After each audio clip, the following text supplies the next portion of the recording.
Quality और consistent performance के लिए सिर्फ सिल्वर पंप्स एंड मोटर्स, नाम याद रखना। આ વિવાદ ઉત્તર ગુજરાતના બે કલાકારોનો છે. એક છે સાગર પટેલ અને બીજા છે કાજલ મહેરિયા. એક વિડીયો સામે આવ્યો જેમાં આવ્યું કે કાજલ મહેરિયાએ સાગર પટેલને મંચ પર અપશબ્દો બોલ્યા. આ તસવીરો એ કાર્યક્રમની છે જ્યારે કાજલ અને સાગર એકબીજાની સામસામે આવ્યા હતા. મંચ પર આવીને કાજલ સાગરભાઈના કાનમાં કંઈક કહે છે અને પછી આખો આ વિવાદ શરૂ થાય છે. આ જ મુદ્દે ચર્ચા કરવા આપણી સાથે જોડાયા છે સાગરભાઈ પટેલ. સાગરભાઈ, આપનું સ્વાગત છે. સૌથી પહેલો સવાલ કે આપની વચ્ચેનો આખો આ વિવાદ શું છે? કાજલબેને સૌથી પહેલા એ દિવસે મંચ પર આપ જ્યારે હાજર હતા ત્યારે આપના કાનમાં આવીને શું કહ્યું હતું? કાલે સન્માન સમારોહ હતો તમામ કલાકારોનો દ્વારકા ખાતે. બહુ સુંદર મજાનું આયોજન અને અમને ગૌરવ થાય કે અમે જે સમાજ માટે, જે ગુજરાત માટે અમે જે કહી રહ્યા છીએ એના માટે અમારી કદર થાય, અમારા કલાની કદર થાય, એના માટે જે સન્માન માટે સમારોહ રાખેલો તો એનું સુંદર મજાનું આયોજન હતું અને અમે લોકો બધા ત્યાં અમને ઇન્વાઇટ કરવામાં આવેલા, અમે ગયેલા. તો ત્યારે અમને જાહેરાત કરી કે ઉત્તર ગુજરાતના કલાકારો, એમાં મારું પણ નામ બોલાવડાયું અને હું ત્યાં સ્ટેજ ઉપર ગયો ત્યારે મારી જોડે કાજલબેન મહેરિયા, બીજા પણ સાથી કલાકારો મારી જોડે હતા.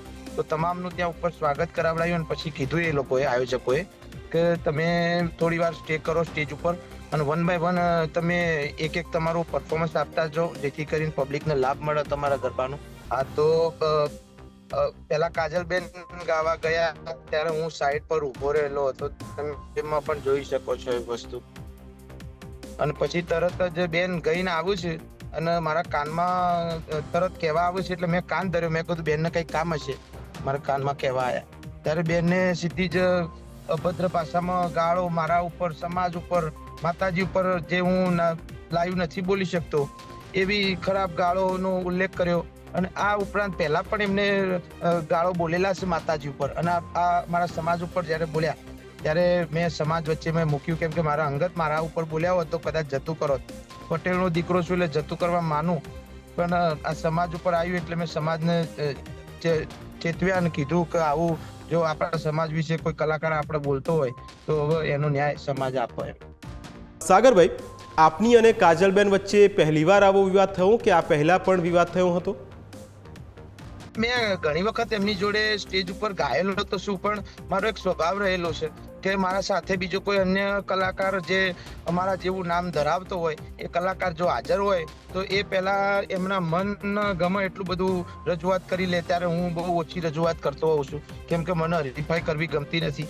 કે કાયમ માટે હું સમાજ માટે, માતાજી માટે, સંસ્કૃતિ માટે ગાયો છું અને મારો સ્વભાવ રહ્યો છે કે હું ક્યારે હરીફાઈમાં માનતો નથી. અને અમારો વિવાદ ક્યારે અગાઉ ક્યારે નહીં, એમનો પર્સનલ નંબર મારી જોડે નથી, કોઈ અમારો સંબંધ નથી. એ ચોક્કસ કલાકાર છે એટલે અવારનવાર કોઈ જગ્યાએ મળતા છે, પણ અંગત પર્સનલ અમારો કોઈ સંબંધ નથી. ખાલી કલાકારની રીતે સંબંધ કહેવાય કે સ્ટેજ ઉપર મળે અથવા કોઈ એવા કાર્યક્રમોમાં મળ્યા હોય. સાગરભાઈ, આપ કહો છો કે આપની સાથે માં ઉમિયાનું નામ પણ લેવાયું. શું આપને એવું લાગે છે કે પાટીદાર સમાજનું પણ અહીં અપમાન થયું છે? અને એવું અપમાન કર્યું કે મારા પાસે કોઈ શબ્દો ના રહ્યા અને હું એમને પ્રતિકાર આપતો હતો, પણ એક બેન હતો, એક લેડીઝ હતો, એટલે સ્ત્રીનું અપમાન આપણાથી ન કરાય એટલે હું કઈ બોલ્યો નહીં. પણ એમને જે અભદ્ર વાણીનો જે ઉપયોગ કર્યો મારા કાનમાં, અને અવારનવાર 2 થી 3 વખત કાનમાં એવું કીધું, કેમ કે સાઉન્ડ હોય એટલે જોરથી બોલતા નતા, એ કાનમાં જ બોલતા હતા. હું એમને 2-3 વખત પૂછ્યું કે કેમ બેન આવું બોલો છો, કેમ બેન આવું બોલો છો, તો એ એમને 2 થી 3 વખત આવું કરતા કરતા એકદમ તુકારતા સ્ટેજ થી નીચે ઉતરી ગયા અને ગાડીમાં બેસીને જતા રહ્યા ત્યાંથી. બિલકુલ સાગરભાઈ, આપણે તમામ લોકો જાણીએ છીએ કે જાહેર મંચ પરથી અભદ્ર ભાષાનો ઉપયોગ ન કરી શકાય. એમણે શું કહ્યું હતું? જે જાહેર મંચ પરથી કહી શકાય એવું હોય તો દર્શકોને પણ એ સાંભળવું છે. અગાઉ જે એમનો વિડીયો વાયરલ થયેલો છે, સમગ્ર ગુજરાતને ખબર છે, જે ગાળો બોલું છે બેન એમના મોઢેથી અને જે માતાજીને ગાળો આપું છે એ જ પ્રકારની ગાળો મારા કાનમાં બોલ્યા છે બેન. સાગરભાઈ, આપને એવું લાગે છે કે હરીફાઈમાં આપ આગળ નીકળી ગયા હો અને એટલે આપને ટાર્ગેટ કરાઈ રહ્યા હોય? હવે એમના મનમાં શું ચાલે છે ભાઈ, હવે એ એમને જ ખબર હશે. બાકી મેં આજ સુધી કોઈ કલાકારની હરીફાઈ કરી નથી. મેં મારી રીતે મને ગમે એવું સંસ્કૃતિને યોગ્ય લાગે, સમાજને યોગ્ય લાગે, પ્રેરણા મળે એવું હું ગાયો છું. ખબર નહીં હવે એમને શું મારા માટે હશે અને આવું મારી જોડે આ વર્તન કર્યું. આ મારી લાઈફમાં પહેલી વખતનું આ વર્તન છે, કેમ કે મારે ઘણા મારા કલાકાર મિત્રો છે અને બધા જોડે મારો બહુ સારો સંબંધ છે ને ક્યારે હું કામ સિવાયનું કોઈ મારું ભક્તિ સિવાય, ઉમિયામાની ભક્તિ સિવાય કઈ હું એમની જોડે વાતચીત કરતો નથી હોતો. સાગરભાઈ, વચ્ચે એક વિડીયો કીર્તિ પટેલ સાથેનો આપણે એક વાયરલ થયો હતો. શું એ વિડીયોમાં સત્યતા હતી કે નહીં? એ વિડીયોની વાત કરું તો એ નિકોલ અમારો કાર્યક્રમ હતો, ટિકિટ શો હતો. એટલે જ્યારે મારા પ્રોગ્રામનો અંત થવા જઈ રહ્યો હતો એ સમય દરમિયાનમાં એ કીર્તિબેન પણ ત્યાં આવ્યા. પણ મારો એક સ્વભાવ રહ્યો છે કે માતાજીનો ભગત છું, એટલે કદાચ એવા લોકોને હું ના આવકારી શકું સ્ટેજ ઉપર, તમે પણ સમજી શકો છો. એટલે મેં એમને ના આવકાર્યા, ના બોલાયા અને હું મારા બાજુમાં ગ્રીન રૂમ હતો એક ઓફિસ, એમાં હું જઈને બેઠો મારા મિત્રો સાથે. ત્યારે બેન પણ આવી અને આ બધું ખરાબ તમે સાંભળ્યું જશે બધું બોલતા હતા, પણ એમને ગાળોનો ઉપયોગ મારા માટે કર્યો નહોતો અને એમ છતાંય મેં જતું કર્યું હતું, કેમ કે અંગત મારા વિશે બોલતા હતા, સમાજ વિશે બોલ્યા નહીં. સાગરભાઈ, સાહિત્ય અને કલા સાથે આપ જોડાયા છો. શું આપને નથી લાગતું કે લોકોની લાગણી આવા વિવાદોના કારણે દુભાતી હોય? 100% દુભાય. મારા ઉમિયા માતાજીના ભક્તોની લાગણી 100% દુભાશે. પાટીદાર સમાજ નહીં પણ અન્ય સમાજ પણ માતાજીનો ભગતો છે બધાએ. ખૂબ અમારા ઊંઝામાં અન્ય સમાજના લોકો પણ માતાજી નમવા આવે છે. શિવની અર્ધાંગીની છે માં અને હું માનવ વરેલો છું. મારો જન્મ હું જ વરેલો છું આ જન્મે.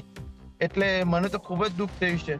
આ વાતની બિલકુલ ક્યારેય મારા હૃદયમાંથી એ નીકળશે નહીં એવી ગંભીર આજે આ વાત બનેલી છે ભાઈ.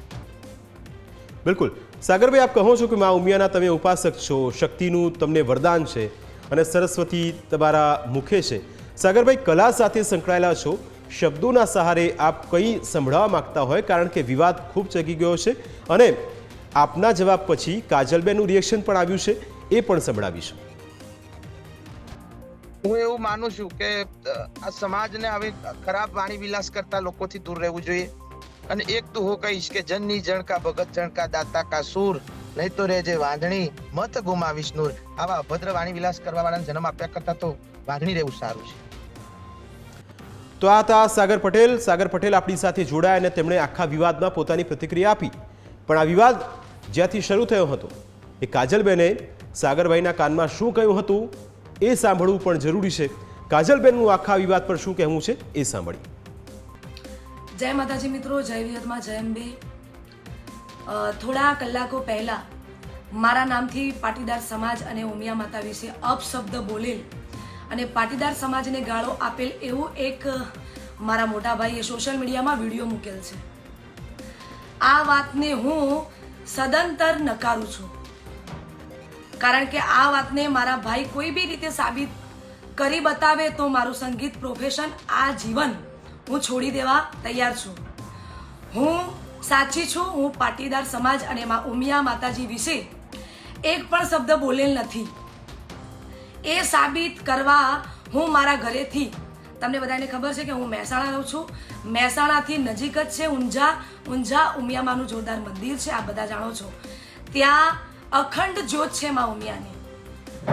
તો હું મારા ઘરેથી ચપ્પલ વિના ચાલતી ઉમિયામાએ જઈ અને ઉમિયા માતાજીના દીવો ઉપાડી દીવા પર હાથ મૂકી મારા ભાઈને વિનંતી કરું છું કે જે સમયે અને જે તારીખ આપું એ દિવસે ઉમિયા માતાજીના મંદિર પાટીદાર સમાજના આગેવાનોની હાજરીમાં પાટીદાર સમાજ જે પણ કહેશે એ માટે હું સાબિતી આપવા માટે તૈયાર છું અને તૈયાર જ રહીશ. બીજું, તમે વિડીયોમાં એ પણ સાબિત કર્યું છે કે તમે મને નથી ઓળખતા, તો તમે મને તમારા લગ્નની કંકોત્રી કેવી રીતે આપી? તમારા જન્મદિવસના દિવસે તમે મને ઇન્વાઇટ કેવી રીતે કરી કેક કાપવા માટે? તમે મને નથી જ ઓળખતા તો કંઈ વાંધો નહીં, એ પછીની વાત છે. તમે નથી ઓળખતા કંઈ વાંધો નહીં, પણ એ ભાઈ પણ અત્યારે વિડીયોના માધ્યમથી પાટીદાર સમાજ અને ઉમિયા માતાજી વિશે જે પણ કરે છે તે સાચું સાબિત કરશે. ભાઈ, મોટા ભાઈ, તમે મને સાબિત કરી બતાવજો કે હું આ વસ્તુ બોલી છું. જો હું આ વસ્તુ બોલી હશું તો હું ઉમિયામાએ દીવા પર હાથ મૂકીને કહીશ કે હું આ વસ્તુ નથી બોલી. ઉમિયામાં વિશે, પાટીદાર ભાઈઓ વિશે કે સમાજ વિશે કે તમને હું ખરાબ શબ્દ કોઈ બોલી હોઉં તો તમે મારા ઘરે 77 માનો દીવો ઉપાડવા માટે તૈયાર રહેજો. તમે સોગન ખાઈને દીવા પર હાથ મૂકીને તમે મને ખોટી સાબિત કરજો, તો જ હું માનીશ કે હું ખોટી છું, તો જ હું તમારી માફી માંગી શકીશ. બાકી કોઈનું દિલ દુભાય એવી વાત મેં કોઈ દિવસ કરી નથી, કોઈ દિવસ ના કરીશ. બીજું, હું કોઈ પણ સમાજ વિશે ક્યારેય કોઈ બોલતી નથી. હું મારો ધંધો જાતે કરું છું, હું જાતે મારા પ્રોગ્રામો કરું છું. તમે તમારું કરો. હા, વિડીયોમાં તમે એક બી એવી ચોખવટ કરી છે કે કાજલબેન મહેરિયા કેવા ગીતો ગાય છે, તો મારા ચાહકોને ગમે છે એવા ગીતો ગાઉં છું. તમે તમારું કરો, મને મારું કરવા દો ને મને શાંતિથી જીવવા દો. મને ટાર્ગેટ ના બનાવો. જય માતાજી, જય વિહતમાં.